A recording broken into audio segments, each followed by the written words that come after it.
வணக்கம் மக்களே, welcome to our channel. இன்றைக்கி நம்ம சேனலில் லெஃப்ட் ஓவர் ரைஸ் தோசை, அதாவது மத்தியானம் செய்த சாதம் மிச்சம் எதனா இருந்ததுனாக்கா அந்த சாதத்தை வச்சு எப்படி தோசை செய்கிறது பார்க்க போகிறோம். இதுக்கு ஒரு மிக்சிங் பவுலில் 1 கப்பு சாதம் எடுத்துக்கிட்டோம். அந்த 1 கப்பு சாதத்துக்கு 1 கப்பு ரவை ஆட் பண்ணுறோம், சேம் மெஷரிங் கப். அதுக்கப்புறம் அரை கப்பு கெட்டி தயிர் விட போகிறோம். ஏன்னா தயிர் விட்டால் தான் கொஞ்சம் புளிக்கணும் இல்லைங்களா, அதுக்காக வேண்டி. அதுக்கப்புறம் 1 கப்பு தண்ணி விடுறோம். 1 கப்பு சாதம், 1 கப்பு ரவை, அரை கப்பு தயிர், 1 கப்பு தண்ணி, இவ்வளோதாங்க இன்க்ரீடியன்ட்ஸு. இதை வச்சு நம்ம தோசை செய்ய போகிறோம். இப்போ இதை எல்லாத்தையும் ஒன்றா சேர்ந்து கலந்து விட்டுக்கலாங்க.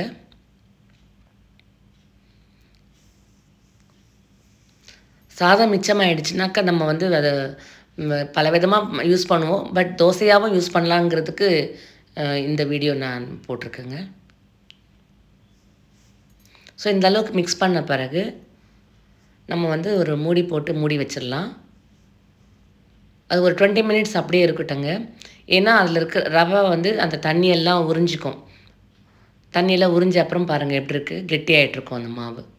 அது 20 மினிட்ஸ் கழித்து பார்க்குறேன், தண்ணியெல்லாம் ரவை தண்ணியெல்லாம் உறிஞ்சிட்ருக்கு.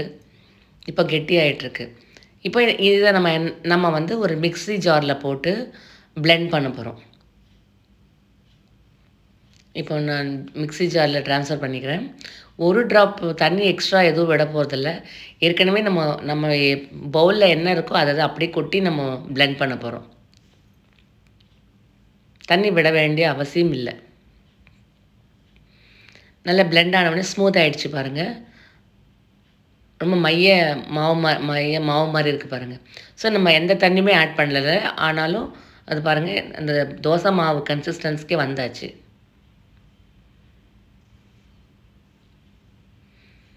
இப்போ இதுக்கு ஒரு பிஞ்சு தோசை சோடா, அதாவது ஆப்ப சோடா சொல்கிறீங்களா, அதை போடலாம். அண்ட் 1 டீஸ்பூன் சால்ட் ஆட் பண்ணியிருக்கேன். இந்த பேக்கிங் சோடா போடுறது நம்ம விருப்பம்தான், ஆப்ஷன் தான். அது உங்களுக்கு விருப்பமாக இருந்தால் போடலாம், வேண்டான்னாலும் விட்டுடலாம். இப்போ பாருங்கள் தோசை மாவு பதத்துக்கு வந்தாச்சு. தோசை வாக்குற அளவுக்கு மாவு பதத்துக்கு வந்திருக்கு பாருங்கள். அவ்வளோதாங்க, நம்ம தோசை மாவு ரெடி ஆகிடுச்சுங்க. இன்ஸ்டன்ட் தோசை மாவு. அதாவது மத்தியானம் செஞ்ச சாதம் மீதி இருந்த சாதத்தில் நம்ம செய்கிறோங்க இதை. இப்போ தோசைக்கல் அடுப்பில் வச்சு சூடான பிறகு நம்ம எப்படி நார்மலாக தோசை வாக்க போமோ அதே மாதிரி தான் தோசை வாக்கணும். பாருங்கள், நமக்கு எவ்வளோ வேணுமோ நீங்கள் தின்னா தேய்ச்சிக்கலாம். கிறிஸ்பாக வேணுன்றவங்க எண்ணெயும் அதுக்கேற்ற மாதிரி விட்டுக்கலாம். இது நம்ம விருப்பம்தான். இதுவுமே இது பாருங்கள், நம்ம சாதாரண தோசை மாதிரி கிறிஸ்பாக வந்திருக்கு பாருங்கள். So crispy dosa is ready from மீதமுள்ள சாதத்தில் நம்ம செஞ்சதுக்கு தோசை கிடச்சாச்சு. ஸோ இதே மாதிரி நம்ம மிச்சம் இருக்கிற மாவுலையும் தோசை வார்த்து எடுத்துக்கலாம்.